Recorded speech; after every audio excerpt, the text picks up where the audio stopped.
सड़कों पर तेज रफ्तार में दौड़ती कारें विकास का प्रतीक बन गई हैं।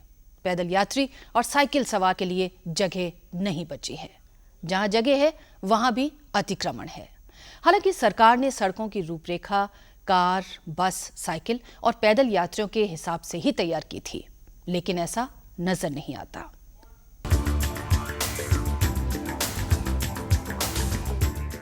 राष्ट्रीय शहरी परिवहन नीति सबसे पहले और सबसे ज्यादा moving people not vehicles concept यानी कि सफर करते वाहनों से अधिक सफर करते लोगों पर बल देने की बात करती है।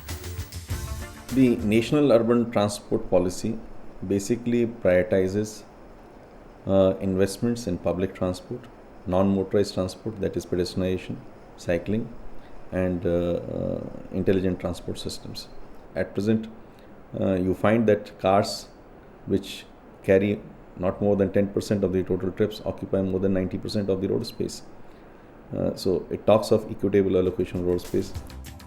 इस योजना के चलते लोगों के मन में जन संसाधनों, साइकिल चालकों और पैदल चलने वालों के महत्व के बारे में कुछ जागरूकता पैदा हुई है।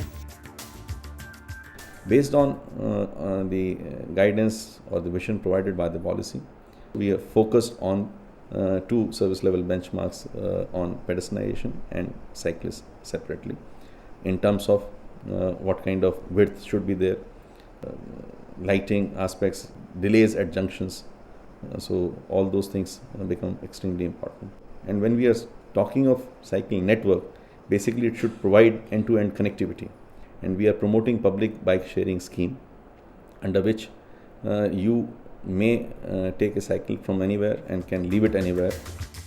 पर व्यावहारिक रूप से हम ट्रैफिक की परिभाषा में केवल वाहनों की गिनती करते हैं।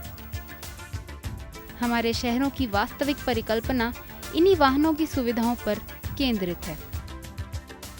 The urban transport as a subject is a constitutional and institutional orphan, and I am using very strong words because the constitution does not mention urban transport anywhere. The responsibilities are distributed mode-wise between central government, various ministries of the central government, between central government, state government, and urban local bodies. And if you take in terms of number of departments which are related to urban transport in one way or the other, the numbers in cities like Delhi and Mumbai is more than 20. The subject of urban transport at state level is divided into urban development secretary and then urban the transport secretary and PWD secretary. So many times what happens is left hand does not know what right hand is doing. Bharat के अलग-अलग शहरों में कुछ ऐसी पहल जरूर हुई हैं जिनसे साइकिल चालकों की सुरक्षा की दिशा में सकारात्मक कदम उठते नजर आते हैं।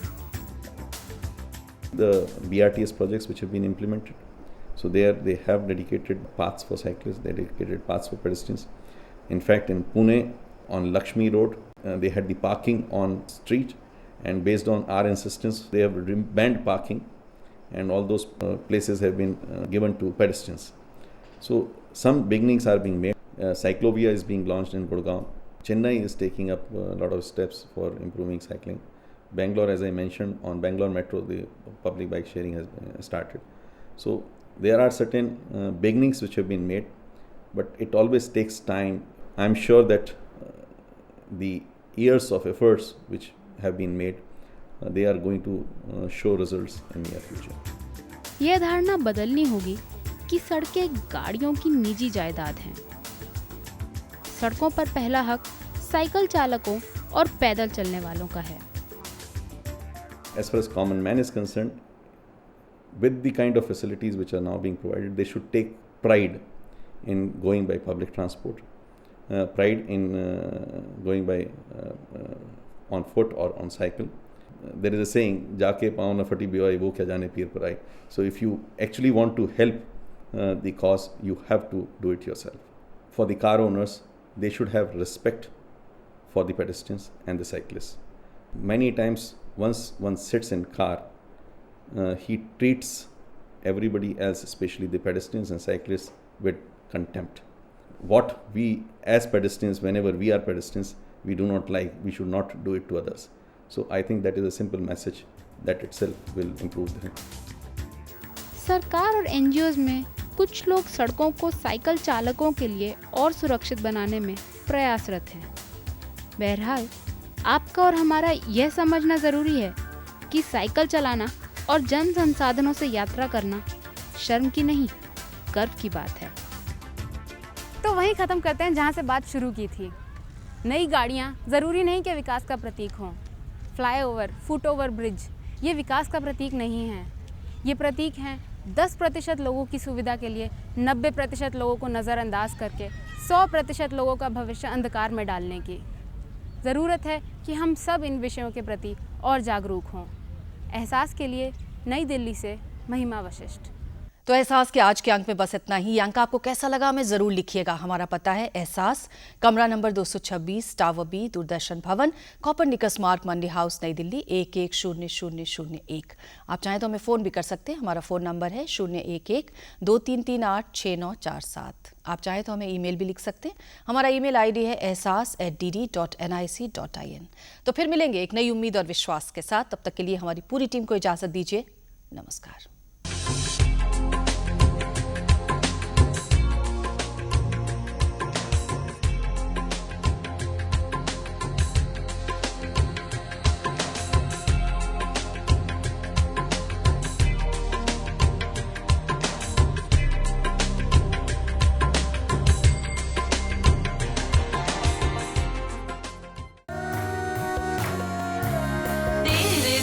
और दर्द का मुझ पर भी हो ऐसा असर, तेरे दुख और दर्द का मुझ पर